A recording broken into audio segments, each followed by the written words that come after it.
very smart and very quiet and an introvert and does very well, and then married me, and we've been exactly the opposite, but it has worked.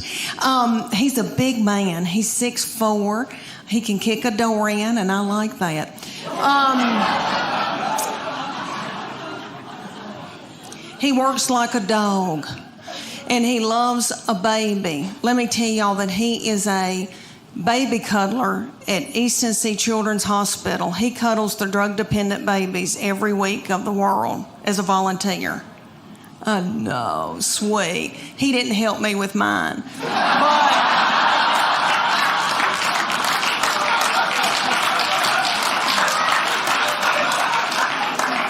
Because he was out making a living and paying for all this. We've got 2 still in college, and I wanted a 4th baby so bad. When my baby child went to kindergarten, I nearly grieved myself to death. I thought, Lord, what am I going to do with all this time on my hands? I hope I don't get hooked on whiskey and start honky-tonking.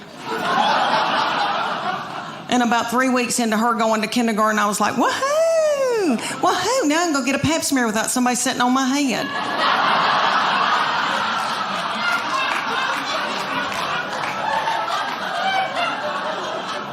But my husband, when I dropped her off, he said, meet me at the IHOP. Because he knows that pancakes get me through a hard time. And I was crying, and I said, I want another baby. And he said, why don't you get a job?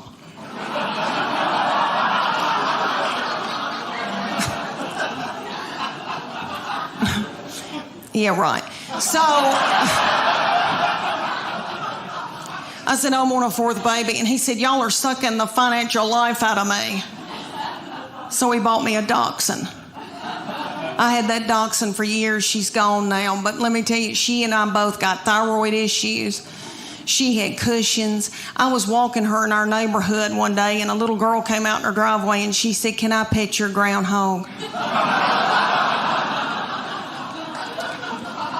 Oh, y'all. So about my husband. All right, so my husband is a big man and is 6'4". I'm 5'8". We breed big kids. And we wanted them to be in sports and when they were growing up, and so we made them do all kinds of mess they didn't want to do. And we put our boy, when he was little bitty, we put him in T-ball. He hated it. I don't know if any of y'all have had a baby play T-ball, but for those of you who don't know, T-ball season, it's about 110 degrees outside. It's little children that are 4 look like they've got a diaper on under their baseball pants or a pull-up. The games last about 3 hours. Nobody ever hits the ball, throws a ball, catches a ball, makes contact with the ball. My baby laid in a fetal position in the outfield the entire season. He never touched a ball. Every once in a while, he'd pop his little head up and say, water. One game, it was so hot, and I told the middle one to go out and take her brother a water bottle. She was about 2.5, and she went walking out there with a tutu and a crown and a wand and her pink prostitute shoes from Walmart. She walked about halfway, stopped, got a glazed look over her eyes, pulled her little panties to the side, and pooped in the T-ball field. She really did. So I had to run out there and get a stick and flick it into the woods because I didn't want another child to step in it or think it was a milk dud. He would not play sports for several years because of that trauma. and then ended up playing football and cross country and a bunch of stuff, and still he likes to mountain bike and hike and do scary things, but he likes to come, out west to do it. And he's a fly fisherman. Can y'all tell I'm in love with him? Okay. All right, about the sports. I played sports. I wanted them to play sports too. I know y'all are thinking, you sissy thing, you did not. But I played basketball. That baby, honey, so funny and so darling. But different from the other two. You know why? Because by the time she got here, I was beat down. I was so beat down. So tired. And just had given up. And their daddy, very successful, traveling around with Clayton Homes. And I know he's with Clayton Homes. We have dental. And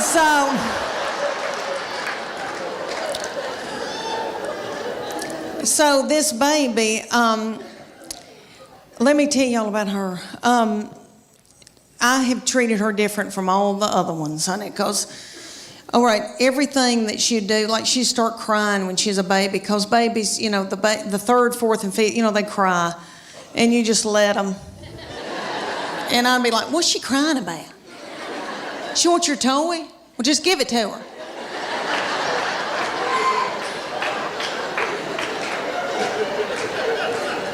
I can't deal with it. I remember saying one time, you want those knives to play with? Okay. What? Okay.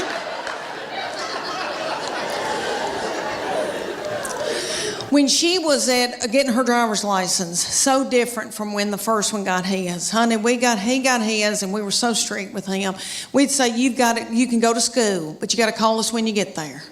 You can only come home. And then after 6 months, we were like, you can go to Steak and Shake. And then you got to come home. So strict. Then the second one didn't care anything about driving, really didn't start till she was close to 17. Well, this baby wanted hers the day she turned 16. I didn't think she was going to pass it because she doesn't care.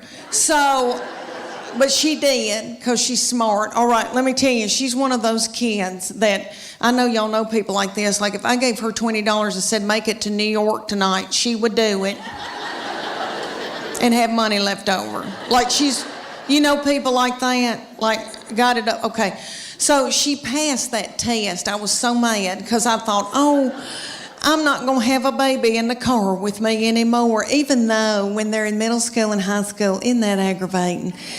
When they turn that radio up and it's blasting and I don't like that song and booming and a-doing, and then I'm trying to drive and I feel like when I can't hear, I can't see.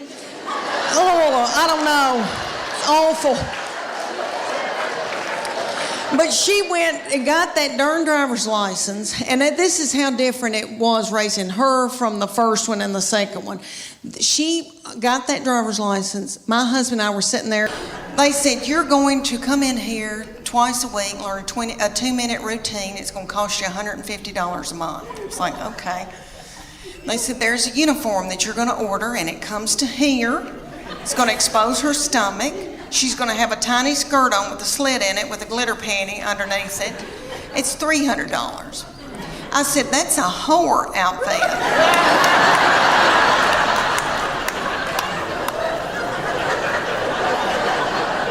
And it came with its own bag of whore makeup. So that all the little children could look alike. And they said, y'all are going to travel to faraway lands and compete against other little whore children.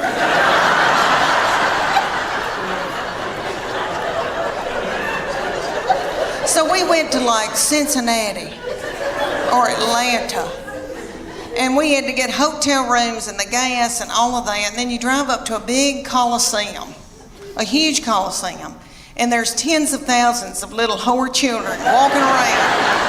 And my husband said, there could be pedophiles here. This is the awfulest thing I've ever, something's not right. Okay, so then they said, you're going to pay.